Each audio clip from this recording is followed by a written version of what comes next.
And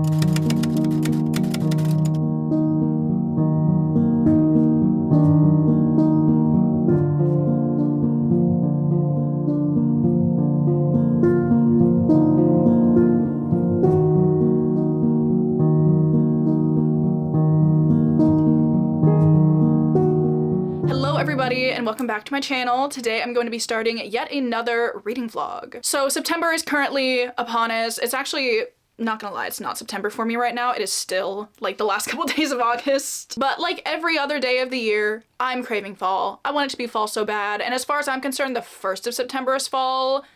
And we're close enough. So I'm gonna be doing a very fall cozy reading vlog this week and I'm so excited. I have so many good books that I'm planning to read. I have so many fun things that I'm going to be doing. So let me just jump into talking about the 4 books that I'm hoping to read in this video and then we will get on into it. So I obviously want to start out with the book that I'm the most excited about. I feel like I haven't been this excited to jump into a book in a minute, but I read, it's over here, hang on, Anne of Avonlea last week. I absolutely loved it. I gave it 5 stars. It was so freaking good. And I loved where this book ended off, so I've been so excited to jump into Anne of the Island. I feel like I'm gonna give this book 5 stars too. The first 2 books in the series have been 5-star reads, so I feel like this one is also going to be a 5-star read. And I believe we're following Anne as she is heading to university. I think there's gonna be some, you know, maybe romance in this book for Anne, which I'm so excited about. And I just think it is going to be such a great read. I honestly liked Anne of Avonlea even more than I liked Anne of Green Gables, so I'm very interested to see where this one ranks among the 3. So this is like priority number 1. I want to read this book ASAP, honestly. So I am probably going to be starting this book this morning. However, I probably cannot prioritize it today because it is currently the last day of my Patreon readathon. We've been doing a week-long readathon called the Ghost of Your Former Shelf readathon, and I need to read my final book for it, which is also appropriately spooky because I'm finally going to be reading The Strange Case of Dr. Jekyll and Mr. Hyde. This is obviously kind of a gothic story following this scientist who ends up having multiple personalities, I think. One of them who happens to be a serial killer. So I'm really interested to get into this. Obviously, I'm very aware of the general story, but I feel like with so many other classics, you kind of have a gist of what's going on, but you don't really know what the story is about. So I'm excited to get into this one and just get acquainted with the story. There are also a couple of other stories in here that I might read as well. There's also The Body Snatcher, Olala, and a chapter on dreams. So I might read, is that not one a story? I don't know. I'm gonna read whatever stories happen to be in here and I'm excited to see what I think of this one. And then I do have kind of a also gothic YA, dark academia, thriller, horror. I do not know what exactly the genre of this one is. Probably more of a blend of all of those. But I'm gonna be reading Don't Let the Forest In by C.G. Drews. This is my September Patreon buddy read. And I would like to be on top of my buddy reads this month, so I am going to be reading this early in the month. But I'm really interested to get into this one. I've seen so many people reading this and absolutely loving it. So many people have said this is one of their favorite books of the year, so I've been really interested to get into this one since it's beautiful and horrific. I believe we're following a main character who becomes friends with this guy, and I think this guy's drawings come to life in some horrific manner, which obviously sounds really good. I love the concept of that already, and I'm excited to jump in and see what I think. And then the last book that I'm going to be reading is again a buddy read that I need to read before the end of the month, and that is A Sinister Revenge by Dana Raybourn. I'm still doing my speed read over on my Patreon, which is just a readathon that I'm doing for the entirety of the Veronica Speedwell series. So I need to read this and A Grave Robbery before the end of September, but for now, obviously, I'm focusing on this. I think I'm about halfway through. I'm obviously listening to it on audio because I love the audiobooks for the Veronica Speedwell series. As for this one, I'm, you know, liking it so far. I liked it the first time I read it.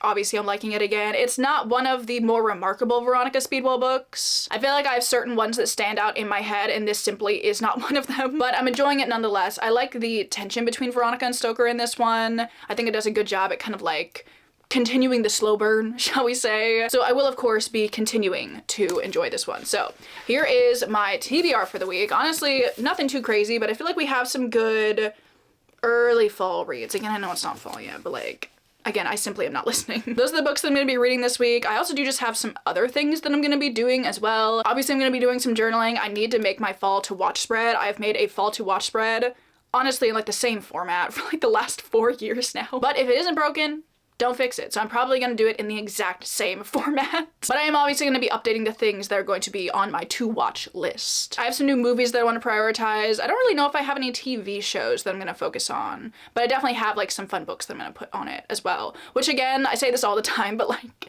why I have a books category in my to watch spread, I don't know, but things in threes look nice, so that's why we're doing it.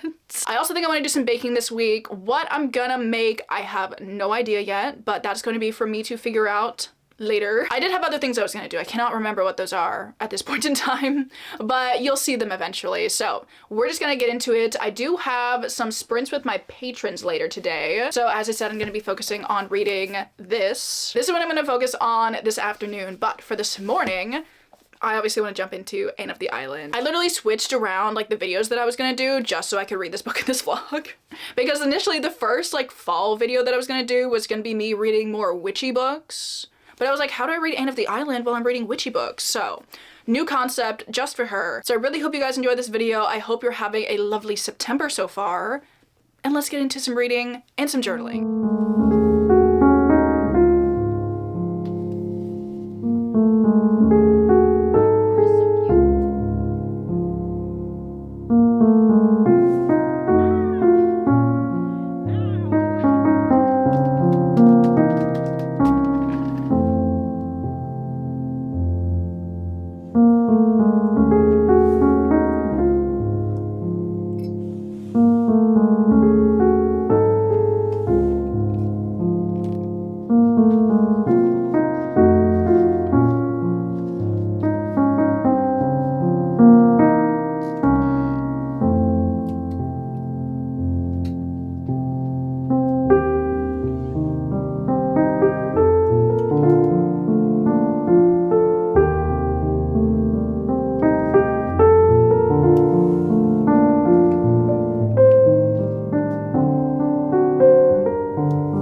So it is a couple days later. It is currently Sunday morning and I'm here with an update on Anne of the Island.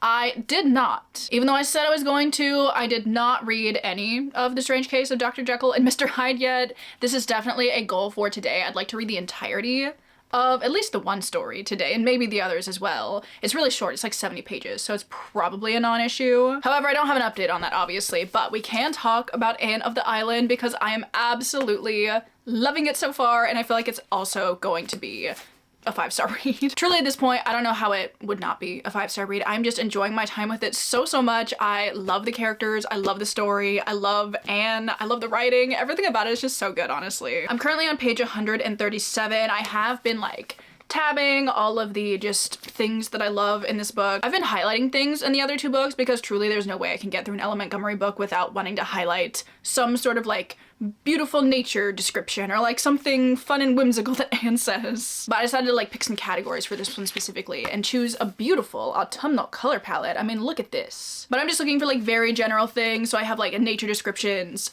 Anne and Gilbert moments, autumnal writing, because even though this book does take place over, you know, a span of time, it doesn't just take place in the autumn. The book did start out with some beautiful autumnal descriptions, so I had to be on the lookout for those. Obviously, there's a lot of whimsy in these books. I just love Anne's imagination. I love the way she talks about certain things and just the way she thinks. And then also just moments I love, because how could there not be moments I love in an Anne of Green Gables book? So thus far we've been focusing on Anne's experience at university, and I just really enjoyed watching her kind of go through this transition, because even though this was written like 100 years ago, the college experience still feels very similar and relatable to the experience that I had when I went to college for the first time. Kind of that uneasy feeling you get being in a new place, knowing you're kind of just there, this is your new home, get used to it basically. Also the experience of kind of just being thrown into this with like a bunch of other people that you don't know, as well as, you know, looking for housing with your friends and like all of this kind of stuff. Just stuff that I went through, stuff that Anne is also going through. I've also really been enjoying Anne's experience with her first, not even yet romance, but the way that she's feeling about a certain character and the way that he is acting towards her and kind of how they're dancing around each other a little bit. But I feel like there's gonna be, you know, a little bit of a wrench thrown in the plans based on what the back of this book is telling me. So I'm very interested to see how Anne deals with all of that. Even though we have been mainly focusing on Anne's experience at university, we also do see her going back to Avonlea for like the winter and summer breaks. I love seeing her be able to reunite with all of her friends and family back in Avonlea, but there have also been some more tragic things happening. So even though these are some really sad moments, they are obviously just life experiences that everybody goes through, and I feel like it just further makes Anne a more relatable character, especially with how she's dealing with it. So I'm just really liking the entire story of this so far, and I think I'm at a point where she is about to go back to university for her second year maybe. I'm really excited to jump back into it. I love the housing situation that Anne and one of her friends kind of worked out, so I feel like that's gonna be just really fun to see her live in this place that she absolutely loves. And I'm loving the story so much so far. I'm also obviously loving the writing. Obviously, every time I talk about these books, I have to talk about the beautiful nature descriptions because no one is doing it like Ella Montgomery is doing it, honestly. As I said, there are some beautiful autumnal descriptions in here. This one is one of my personal favorites. It says, "Beyond, the harvest hills were basking in an amber sunset radiance under a pale aerial sky of rose and blue. The distant spruce groves were burnished bronze, and their long shadows barred the upland meadows. But around them the little wind sang around the fir tassels, and in it there was a note of autumn." I'm like, hell yeah, there's a note of autumn. I absolutely love that. Even though Ella Montgomery has beautiful descriptions that really set the scene for every single season, obviously the autumnal and wintry ones are my favorite, especially when it snows in the winter. I love when she describes the snow. This one says, "There had been no snow up to this time, but as Diana crossed the old log bridge on her homeward way, the white flakes were beginning to flutter down over the fields and woods, russet and gray in their dreamless sleep. Soon the faraway slopes and hills were dim and wraith-like through their gauzy scarfing, as if pale autumn had flung a misty bridal veil over her hair and was waiting for her wintry bridegroom." Imagine writing that. Like, I just love it so much. It's so good. The writing is just always so captivating, and it's just further convincing me that I need to read everything Ella Montgomery has written. Obviously, I'm gonna read all of her books in the Anne series, but I want to read literally every other book that this woman has written, because I truly have not encountered nature writing that is just this beautiful and that honestly like speaks to me so much. That sounds so corny, but it's just so good. I love it so dearly, honestly. And I just love the series so much, and I cannot wait to read some more of this. I don't think I'm gonna finish this up today. Well, I mean, I could, honestly. I don't know, we'll just see. I mean, obviously, well, I mean, I also want to read this today, so like, will I read both of these? I don't know. But I am definitely gonna be reading the entirety of The Strange Case of Dr. Jekyll and Mr. Hyde. So I'm going to get into doing some reading this morning. It is a beautiful Sunday morning. I think it's supposed to be pretty rainy today and tomorrow, which I'm very into. Tomorrow is the first day of September. So beautiful weather for the first day of September, the first day of fall, if you will. Thank you. But honestly, it would be a crime if I did not spend the morning doing some reading. So I'm gonna jump into this. Hopefully I'll read all of it today, and I will come back with an update later.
Alright, so it's a couple of days later. I'm also joined by Daisy this morning. Can you get a nice view of her butt? Daisy. What's that? But I'm here with some reading updates because I have read some more of Anne of the Island and I have finished The Strange Case of Dr. Jekyll and Mr. Hyde. Let's talk about this one first. So I've yet to read the other two stories that are in here. I still need to read The Body Snatcher, which I'm very excited about. It sounds very spooky. As well as Olala, which I didn't realize this until I read the back of the book like a couple of days ago, but it says it's a tale of vampirism and tainted family blood. Which sounds so good, obviously. I don't know if I'm gonna read either of these in this vlog. I might read The Body Snatcher before the end of this video, but I might save Olala for October because it is a little bit longer and obviously vampires give me October vibes. However, I did really enjoy The Strange Case of Dr. Jekyll and Mr. Hyde. There was a while as I was reading the story, I was like, is this gonna be one of my new favorite classic spooky stories? I don't think it's gonna be. I have some problems with it, especially as you get towards the end of the book, I have some problems with it, but I absolutely loved the ambiance specifically of this story. It was so good. So basically in this story, we're kind of getting an outsider's perspective on this whole mysterious thing that's happening with Dr. Jekyll and Mr. Hyde. The very first chapter is somebody relating to our main character the story of this guy that like trampled this little girl in the streets of London and didn't seem to care at all, who turns out to be Mr. Hyde, and then our main character kind of goes on to have his own interactions with Mr. Hyde, but at the same time, our main character is also really good friends with Dr. Jekyll, who is a very well-respected doctor in London, so we're following our main character as he is just kind of relating some experiences that he has had with both of these people, and as the book goes on, you see more and more instances of Mr. Hyde getting worse, like, behaviorally, but you also see Dr. Jekyll getting worse like health-wise. So our main character is putting some things together as the story goes on, basically. Our main character is also a lawyer, and I believe he like wrote up Dr. Jekyll's will, and there's some weird stuff going on in there as well that kind of adds to this mysterious thing that's going on. So I was really liking the overall story. I thought it was really interesting, but the very last chapter is like so much longer than every other chapter that's in this book, and it is literally such an info dump. One of the main things I really liked about this was the slow build throughout the story and getting little bits of pieces of information every now and then. But the last chapter is one of the characters sitting down and just explicitly telling you everything that was going on, basically. And while it was nice to get that context for the things that were going on, the way in which it was done, I was like, you know, I'm actually kind of bored. Like, I don't know. I just really liked finding things out with the characters, experiencing things with them as well. But the last chapter was just like, all right, here's everything that went down. I just didn't love how that was executed, honestly, but the beginning part of the story I liked enough that I can overlook the ending, honestly. Because I absolutely loved mainly the atmosphere in this book. A lot of the scenes in this story take place at night in the fog-shrouded streets of London that are lit by gas lamps. And I feel like that's what I'm always looking for in spooky gothic classics, and I feel like this one really just hits it out of the park with the ambiance. So many times our characters were talking about the fog, and I think the fog does play like a very large role in this story, not only as like part of the ambiance, but even just as an atmospheric element. I absolutely loved it. I mean, listen to this little section that I highlighted. It says, the fog still slept on the wing above the drowned city, where the lamps glimmered like carbuncles. And through the muffle and smother of these falling clouds, the procession of the town's life was still rolling in through the great arteries with the sound of a mighty wind. Like, that's exactly what I want from a spooky classic. I love the writing style of books from this time, so when it's also done in like an eerie kind of a chilling way, big fan of that. There's also one, this is so specific in this story, but there's one line that I simply must talk about. Our main character takes it upon himself to figure out what's going on with Mr. Hyde, so he's kind of always out and about, on the lookout for him, basically. But he's out on the street at one point waiting for Mr. Hyde to show up so he can do some investigating and whatnot. So at one point our main character says, literally, if he be Mr. Hyde, I shall be Mr. Seek. And I was like, why is that so unserious? Like, why is that unserious line in this book? And it truly makes me laugh every time I think about it because it's so stupid. But honestly, that's all I have to say about this story. I liked it a lot. I have some issues with it, but I would recommend if you're looking for a good short kind of spooky story. I read it within a day. Very quick, like only 70 pages. So I'm glad that I finally read it because I've been wanting to read it for a really long time. So there's that one. I'm gonna finish the other stories that are in that book another time. And then I've also made some progress in Anne of the Island. I'm currently on page 184. I don't think I've read too much more since the last time I talked to you, maybe like 50 pages or so. But I'm definitely planning on finishing this up today. I do have a lot of free time today, aside from the fact that I have to go to class for like 4.5 hours. Oh, I'm so not excited. I hate I hate these days. That is way too much class, honestly, and it's just like back to back. It's, oh, don't get me started. But until then, I have the entire day free, so I'm definitely gonna be finishing it up today. Honestly, the last 2 chapters that I've read, both have been pivotal moments for Anne in very different ways. So I'm really interested to see how both of those are going to affect this story going forward. I think one's gonna have a much more immediate effect on the story. But the last one that I read is called Roses of Yesterday. And why was it making me so emotional? I was like, it's not even like a sad moment. Like, it's kind of sad, but it's also just a really nice moment and experience for Anne. But I was getting so emotional over it, and I just feel like the series in general is gonna make me emotional as I read more and more of it. But then the chapter before that just made me laugh, honestly. Watching some relationships in Anne's life change and develop is very entertaining, and I'll leave it at that. But I'm really interested to see what that means for Anne as this book progresses. But I don't really have much else to say about it. I've just been continuing to absolutely love it. Probably gonna be giving it 5 stars. I don't really see how I couldn't at this point. But this is like my main plan for today. I will be finishing Anne of the Island, and I cannot wait because I just think it's gonna be so good. It's gonna, like, it's been good, it's gonna continue to be good. So those are all the reading updates that I have for the time being. I'm going to jump into Anne of the Island, spend a lot of today reading this, gonna be having a stunning time. I can't believe she's been sitting here this whole time. But I'm gonna go focus on reading Anne of the Island today, and I will get back to you guys at some point in time when I have finished it.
hello. It is a couple days later again, but I'm back with a lot of reading updates. I have like 3, I think. I finished 2 books, I started another book, and I'm going to start another book. So, a lot to talk about. Let me just jump into it. First of all, I finished up Anne of the Island, and I did indeed give it 5 stars. I absolutely loved this one. I don't know if I like this one or Anne of Avonlea more. I'm kind of thinking it's probably this one. I just really loved following Anne through her university years. It follows her like from freshman year to graduation. And I just love seeing all of the new friends she was making, all of the romances that were developing for Anne, and just seeing her figure things out, as one does when they go to university. So I loved all of that. I also loved the ending so much and what it means for Anne and a certain other character. I cannot wait to jump into the next one because I need to see certain events happen for Anne, and I'm so excited. I feel like it's gonna be so good. I've just been loving this series so much. I feel like I'm probably not gonna like the rest of the books in this series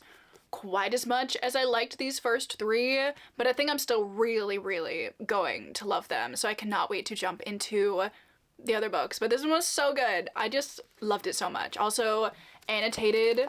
Well, not really, like, I didn't like write anything in the book. I was more so just like tabbing moments that I like and things that I wanted to take note of. But there were certainly a lot of them. All of the like dark reddish ones are, you know, some romance moments. And I just loved it. All of it so much. So my first book of September finished. It's a 5-star, absolutely stunning. I loved it so much. Moving on, I have also finished A Sinister Revenge by Deanna Raybourn. I obviously loved this one so much as well. Going into it, I didn't really remember this as being, you know, a book that I absolutely loved in the series, but no, it was actually so good. And I've really been loving my reread of all of the books because I feel like before I started rereading them, there were certain books in the series where I was like, oh yeah, like that one's just kind of a dud. It's not as good as the others. But now that I've reread them, especially books 5 and 6, I'm like, no, obviously they are maybe not quite as good as some of the others, but like they're still really good books. I wouldn't call them duds, you know what I mean? And this one also kind of falls into that category. I personally really like the kind of discourse that is going on between Veronica and Stoker in this book. I love the slow burn nature of the romance in this series in general, but obviously at some point the slow burn, you know, stops slow burning. But I feel like this book kind of introduces some realistic hurdles in Veronica and Stoker's romance, and I feel like they make a lot of sense for the characters, and the way that they are reacting to these things also make a lot of sense for the characters. So I think it's just a really good installment, not only in the series, but like in their romance, I suppose you could say. And I'm so ready to jump into A Grave Robbery, which is one of my 5-star reads of the series. I'm so excited to give this one a reread. This book came out last year. I absolutely devoured it. 5 stars. So excited to reread it. I have a single tab in this book to like mark just something that I really liked, and I reread it yesterday when I pulled it off the shelf, and I was like, oh, it's so good. It's so good. But also, speaking of the Veronica Speedwell series, big Veronica Speedwell news, the cover for book 10 has been revealed, and it is so stunning. Look at it. I'm not gonna make you go look it up. You can look at it right here. I was kind of thinking, based on the like placeholder photo that they had that like just said the title of the book, you know, that it was gonna be orange because there were orange accents on the placeholder photo, which I would have kind of liked an orange book because there's not an orange book yet. But I also love this like teal situation. Also the fact that they're wearing like masquerade masks. I'm like, what's gonna happen? I don't know, but I'm into it. So, oh, Daisy has come to join. Are you coming in? Are you just gonna stare at me? She seems hesitant, and I don't know why. I feel like something's skeeving her out. I don't know what though. I don't know, but cover for book 10, so good. Cannot wait to get my hands on it. I love that I can now just go out and buy the hardcover when it comes out because I have all the books in hardcover. So, what day does it come out? It's like it's some day in March. I don't know what day. Late March. The 26th? I feel like that's probably wrong. That's my guess for when it comes out. But as for my last reading update, I have started Don't Let the Forest In by C.G. Drews. I started this on some sprints yesterday, and I am on page 49. And I'm really liking the writing so far. I'm very intrigued by the story because I feel like so far in the book, you don't know literally anything. They're alluding to all of these rather serious things that happened last year, but like obviously you don't know what those serious things are yet. So I'm just like, what I'm imagining, I have no idea, but like, I feel like it's gonna be creepy. But to give you an actual idea as to like what this book is about, we are following our main character, Andrew, who goes to this prestigious university. Obviously, I love a book that takes place at a prestigious university. Would I ever want to go to one? no, I do not think that atmosphere is for me, but love reading about it. But we're following Andrew, and he has a twin sister whose name is Dove, and they've been going to this boarding school since they were 12, I believe. And the first year there, they met this other kid whose name is Thomas, and it kind of turns out that Thomas is really good at drawing these very, like, hauntingly beautiful, creepy fairy tale-esque drawings, and our main character Andrew writes very, like, creepy stories as well. So they kind of, you know, match made in heaven. An illustrator, an author, they kind of go back and forth writing and drawing things for each other's work. But this book opens up on the first day of their last year at this school, so, you know, back to school, getting back into the swing of things. But things are a little bit weird. Andrew gets there, he sees Thomas. Thomas may or may not have, like, some blood on the cuff of his shirt. Andrew's like, what's that about? Thomas is being a little bit cagey about it. He doesn't really want to talk about it. Also, Daisy is sitting right here, so I'm gonna tilt the camera. Hello? You're so cute. So all of that's happening, and then also the cops end up showing up at the school and they want to talk to Thomas. We've been getting bits and pieces of information that definitely point to Thomas's home life not being the best, and like everything that the cops are kind of asking him about pertain to that. So you're putting that together in the beginning, but then there's also this event that happened last year at school that people keep alluding to, that you keep getting, again, more like little bits of information about. And I love the kind of very mysterious atmosphere so far. There's this forest outside the school that Andrew and Thomas, I think, you know, used to go into a lot, but since they've kind of been forbidden from going into this forest by the school, there's like a fence around it now. So I'm thinking some weird, spooky, creepy stuff is going on in the forest, and I'm excited to get there, basically. I just love the atmosphere of this book so far. My main thing that I'm really loving is the writing and the atmosphere, because it has been excellent so far, honestly. It takes place at this very opulent feeling school. It's always describing like the velvet drapes and the nice carpets and the marble whatever things that are in the school. I'm doing a bad job at explaining it to you. But if you want to hear about it, you should read the book. But I love the dramatic setting of this school, I guess. I also just love C.G. Drew's writing so far. I feel like, you know, they're setting a vibe. They're setting a vibe. They're putting it down and picking it up. I'm very into it so far. And I feel like it's going to be a stunning book for September, honestly, because it's like, you know, back to school right now, weird things going on at said school, which is very much a September vibe book for me, and I'm just really liking it thus far, and I cannot wait to read some more of it. Definitely gonna be jumping into it today, gonna read some more today, and I just think it's gonna be really good. The groundwork that has been laid, I'm into, so we will continue to see how it goes. Will you stop? She is still trying to bite my yarn. And then my last update, which, you know, Daisy really provided us a nice segue. I have finally been working on my sweater some more. Look at how it's coming along. I'm so excited. I took like 2 weeks off of working on this because my wrists hurt too much, but I'm back to it. I've kind of switched up the way that hey, will you stop it? Hey. I've kind of switched up the way that I'm holding the yarn a little bit. I'm still knitting like English style, but I'm like tensioning it with my pointer finger instead of just like gripping it like a little child. And maybe it's working. I think just changing anything probably would make it feel better, but you know, taking a lot of breaks, doing stretches for my wrists. But it's feeling better. Oh my gosh, girl, will you stop being crazy? But I wanted to try it on for you guys because I haven't tried it on in a minute as well, and I'd like to see how it looks.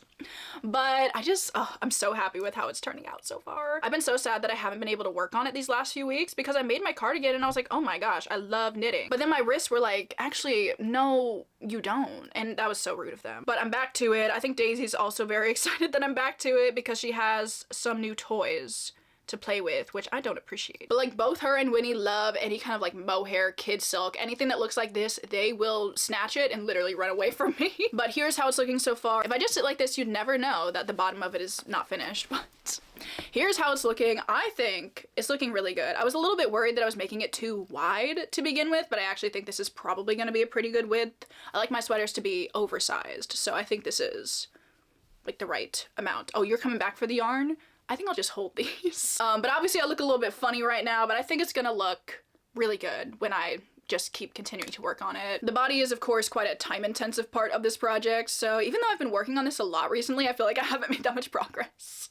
Although I don't know, it was maybe like here a few days ago, and now we've gotten to this point, which isn't too bad. I really want to start putting on the sleeves just to see how the width on those is gonna be, because I ended up just kind of, you know, freehanding the raglan on it, which I don't know if that was my best idea. I mean, like, it seems like it's looking all right, but I don't know how wide the sleeves are gonna be. But yeah, I wanted to give you guys a quick knitting update because I feel like I haven't been able to talk about this in my last few vlogs because I haven't been working on it in my last few vlogs.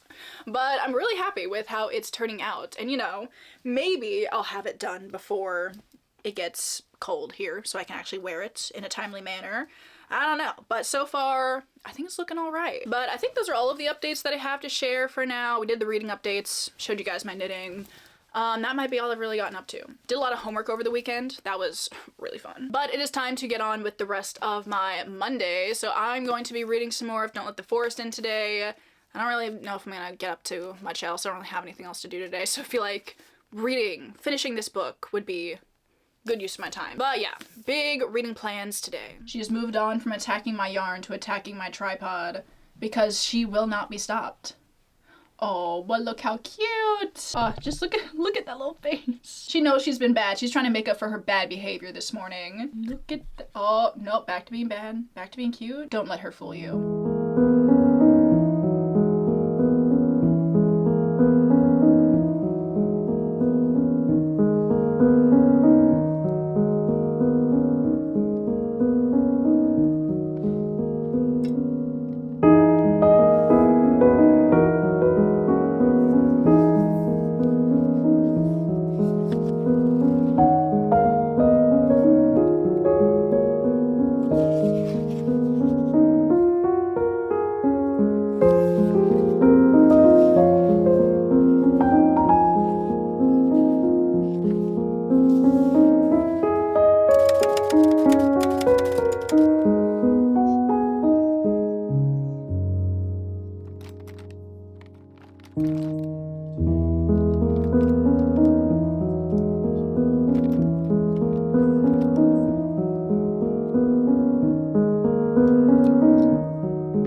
Alright, so I am back with a rather substantial reading update because I have gone ahead and finished Don't Let the Forest In. I'm sorry I didn't give you guys like a midway through check-in on it. I was kind of just in the story and zooming through it, honestly. So I kind of just went ahead and finished it up because I absolutely loved this book. This is definitely gonna be one of my new go-to YA horror recommendations. Like if you want a book with such a solid ambiance, such a spooky vibe, such great horror elements, absolutely would recommend you check this book out. I think this book would be the perfect like late October read. I kind of wish I would have read it in late October. It would have been so good for like the lead up to Halloween. So if you've been interested in this book, would recommend picking it up around then. But basically in the rest of this book, you're kind of just continuing to follow the dynamic between Andrew and Thomas, and that is kind of the focal point of this whole story. And as the story progresses, you start to learn more and more about their, you know, creative endeavors, I suppose. There are some weird happenings going on with Thomas's drawings, which is mentioned in the synopsis.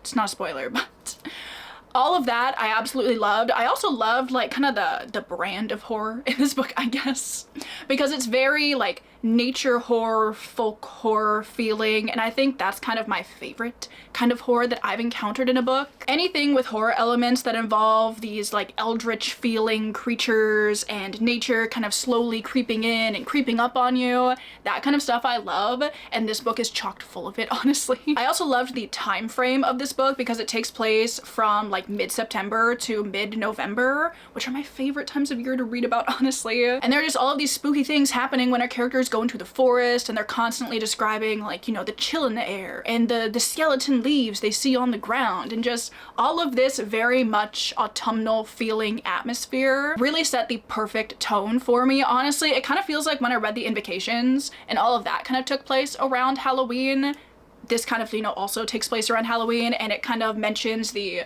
power that October has and the fact that things are getting worse because it's October, the month of Halloween. And I always eat that shit up. Like, you guys already know, like the ambiance of this book was so stunning, honestly. I will never get over the feeling that I had while reading this book. I felt like I was out in the woods with these characters chasing down these monsters. It was so good. But I also just really enjoyed the characters that we're following. Obviously, I said we're kind of focused on Andrew and Thomas, but Andrew is very much our main character. And he's definitely having a rough time at school. You're seeing a lot of interactions with his fellow classmates, a lot of how they mistreat him. But you're also kind of seeing some internal struggles that he's going through as well. Throughout this book, you see him kind of discovering his sexuality, realizing that he's asexual and what that means for him in the relationships with certain people around him, mainly one, obviously just the one. I loved that that was an integral part of this story as well. And also the dynamic between Andrew and Thomas was so interesting to read about, because they're obviously, you know, like they're kind of into each other. You can tell like on the first page that like that's where things are going.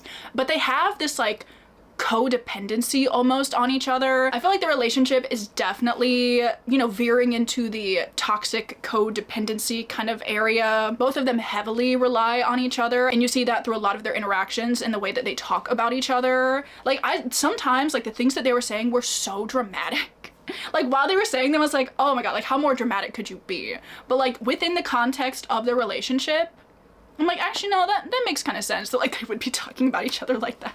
I also love the fact that there are a lot of monsters in this book, and some of the monsters do get their own illustrations in the book, which I do feel like really just bump up that scary feeling, because obviously you can read a description and get a general gist of what this thing looks like, but these illustrations are so unsettling in the best possible way. So when our characters were like out in the middle of the woods at like 2 a.m. or 3 a.m. or whatever it was, they always left at the witching hour, and I was like, oh yes, thank you. That's so good in and of itself.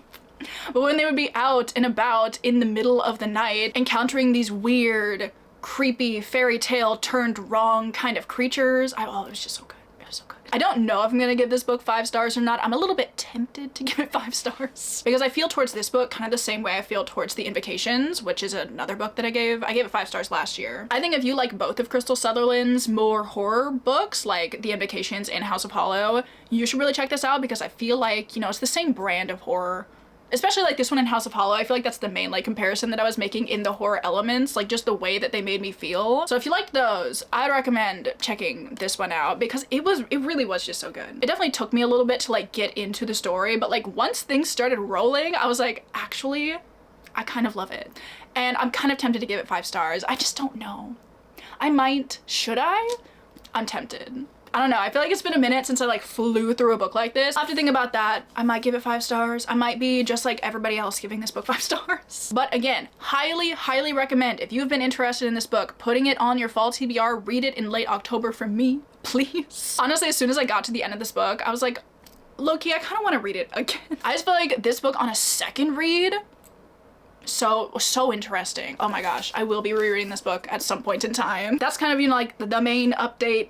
I finished this. This is also the last book that I wanted to read in this video, so I am here to finish out the vlog. But when I give you my final thoughts, I think I'm probably giving this book 5 stars. So honestly, I feel like I've done some stunning autumnal reading in this video. I feel like I picked the perfect like beginning of September books. Again, I do wish I would have read this in late October, but it was still a good book for the beginning of September because of the, you know, university aspect of it.